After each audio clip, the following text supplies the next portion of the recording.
The Gray Village Farmers Market, located at the Village Green in the Gray Village, is a great community event that brings people together. Let's hear from some vendors about what they bring to the market and what the market contributes to the community. Yeah, so the Gray Village Farmers Market started during the pandemic in 2020.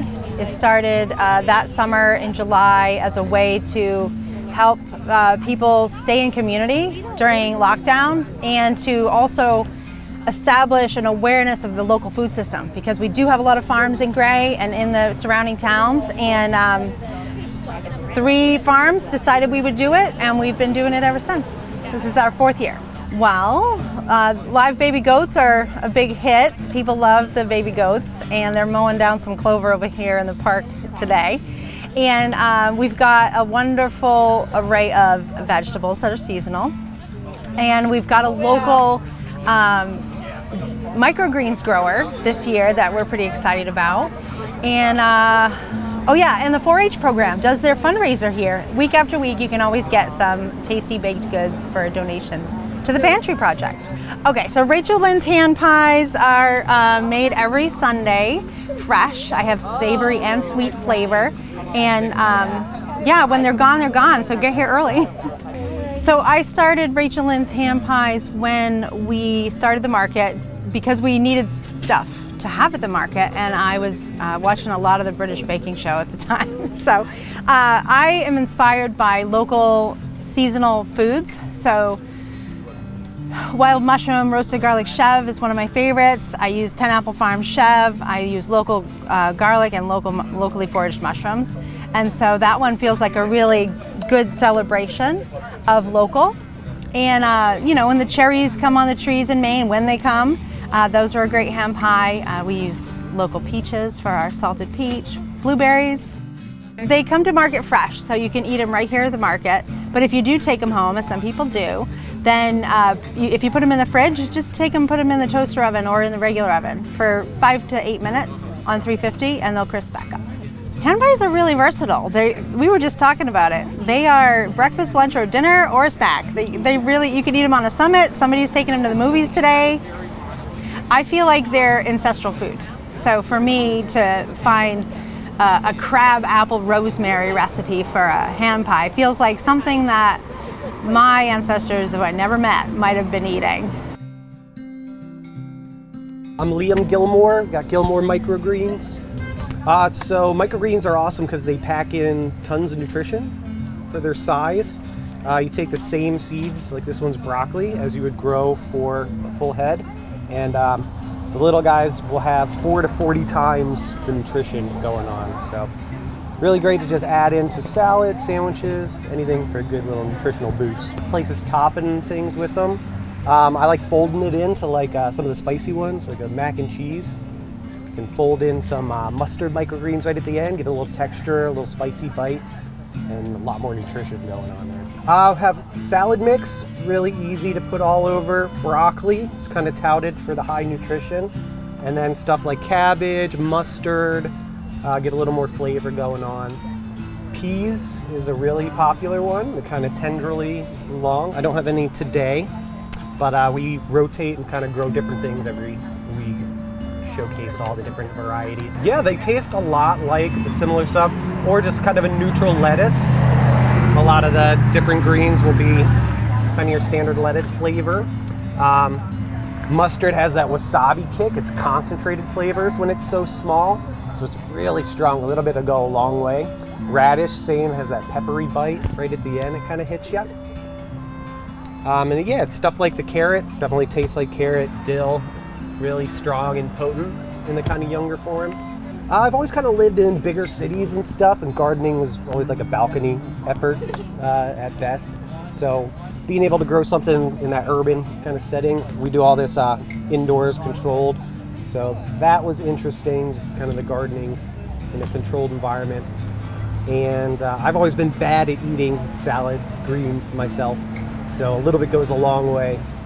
You get a handful of this in a day. It's like eating a big old bowl of salad. So it's really great just connecting to the community and being outside. It's a great venue to cut the greens at too.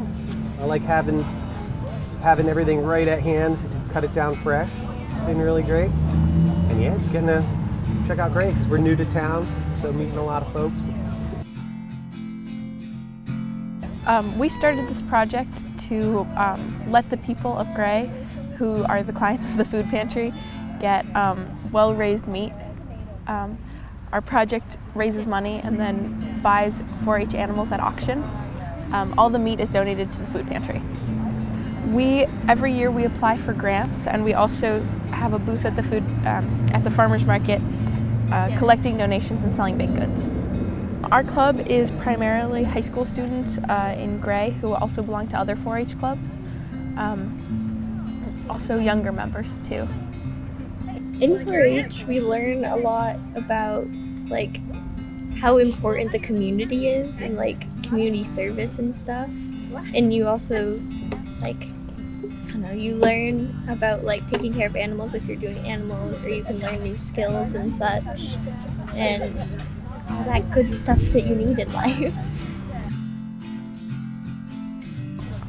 So we started coming to the market the first year it started during the pandemic, and we did it in part as part of a sort of a summer job for Charlotte. It was really her project. And we started just bringing a few things, whatever vegetables we had in the garden, some of our goat cheeses and goat yogurt. And I think it's kind of grown, from just that to baked goods and these crackers that Charlotte makes and homemade granola that Charlotte makes, which both kind of complement the cheeses and the goat cheeses and the goat yogurts that we sell. And Margaret's a fantastic baker, so we're bringing scones and probably some other baked goods. And we sort of see ourselves here as just bringing lots of different things to kind of complement some of the other things that the other vendors bring. The value of a farmer's market to the community is really important. It is community here. We have the vendors form a community, the people coming to the market form a community, and just those kinds of interactions, the face-to-face interactions that take place at a farmer's market between the customers and the vendors, and so that the vendors customers really know where their food is coming from, and they can ask questions about it if they have questions, the kinds of things you can't get at a grocery store. It's an opportunity for customers to support local farms and support local producers, which is really important. And we get to see, we get to meet our neighbors too, which is great. Well, I think I've learned just the importance of being part of a community. Of course we're coming at this from a business, but also just from people who like being a part of the market. And I think right now the headspace I'm in it's less about the money and just more about the value of meeting new people and being able to share our produce, our freshly foraged mushrooms or our homemade crackers with other people. We have 18 acres of woods behind the farm, and we go in the woods and forage mushrooms. These are black trumpets, and this is currently the season for black trumpets. It's usually sort of beginning of August to mid-August is when the black trumpets are around. To cook, you just take one.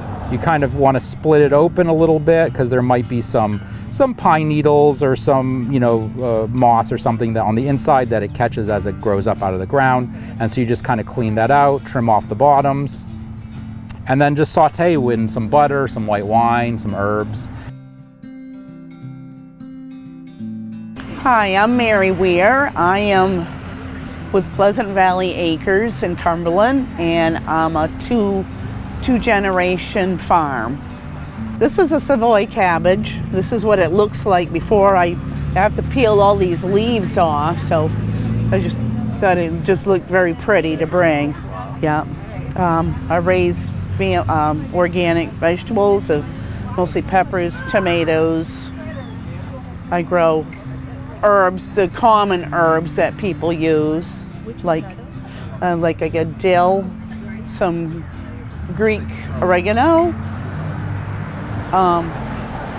mammoth basil, and cilantro, and celery.